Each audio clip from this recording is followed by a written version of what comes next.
Hello students, आज हम हमारे बीए पार्ट सेकंड के फर्स्ट पेपर के अगले टॉपिक के बारे में बात करते हैं।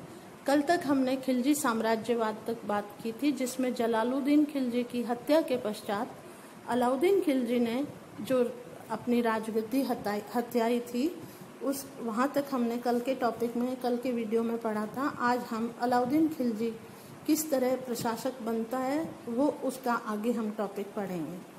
अलाउद्दीन खिलजी 1296 ईस्वी से 1316 ईस्वी तक शासन करता है।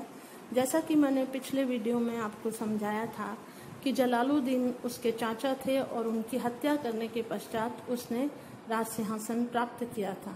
अलाउद्दीन रिश्ते में जलालुद्दीन का भतीजा होने के साथ साथ उसका दामाद भी था। बिलसा में अलाउद्दीन को जो अतुल धन संपत्ति प्राप्त हुई थी, उसकी धन प्राप्त करने की लालसा और भी बढ़ गई और अब उसने दक्षिण के राज्य देवगिरी पर, जिसकी समृद्धि और वैभव के बारे में बिलसा में अनेक कहानियां सुनी थी, आक्रमण करने का निश्चय किया। देवगिरी अभियान में प्राप्त असाधारण सफलता और वहां से लाई गई विपुल धन राशि से अलाउद्दीन का साहस काफी बढ़ गया।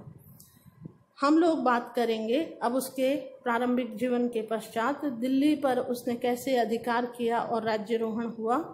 तो कड़ा में अपने राज्यारोहण के बाद अलाउद्दीन ने अपने सहयोगियों को पद और सम्मान देकर संतुष्ट किया। नए सैनिकों की भर्ती के लिए अमीरों को आदेश दिया और उनको कहा गया कि वे वेतन का ध्यान रखे बिना अधिक से अधिक सैनिक भर्ती कर लें। फलस्वरूप कड़ा और अवध में बड़ी संख्या में सैनिक भर्ती किए गए। रास्ते में नए नए सैनिकों की भर्ती करता हुआ देवगिरी में प्राप्त धन को वह जनता में लुटाता हुआ दिल्ली की तरफ बढ़ता गया। 20 अक्टूबर 1296 ईस्वी को विजयी अलाउद्दीन ने राजधानी में प्रवेश किया और बलबन के लाल महल में बड़े समारोह के साथ उसका सिंहासनारोहण हुआ।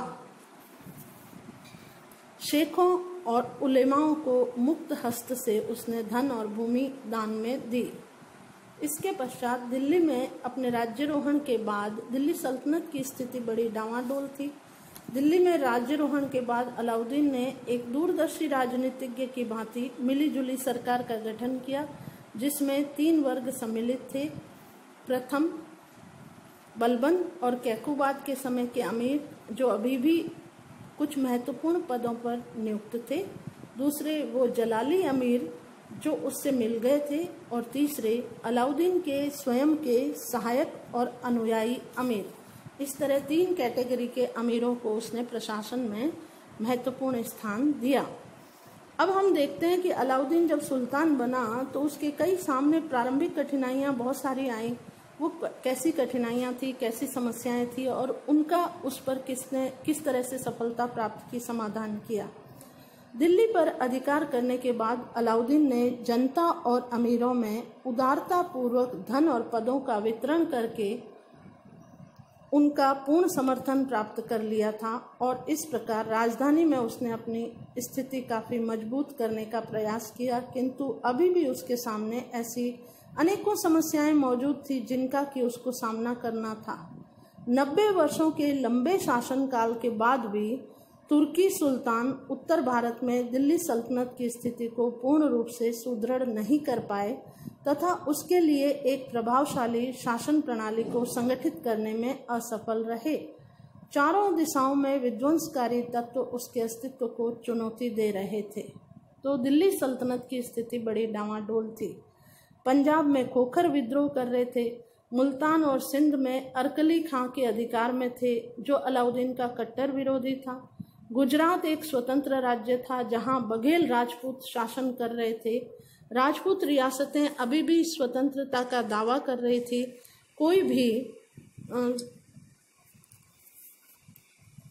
दिल्ली सुल्तान में उसके किसी को पूर्णतः पराजित करने और अधीन करने में सफल नहीं हुआ।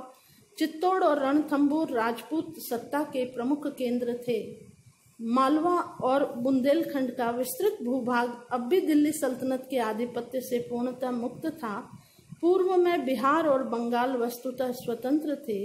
विंध्याचल पर्वत के दक्षिण का कोई भी प्रदेश मुस्लिम आधिपत्य के अंतर्गत नहीं था।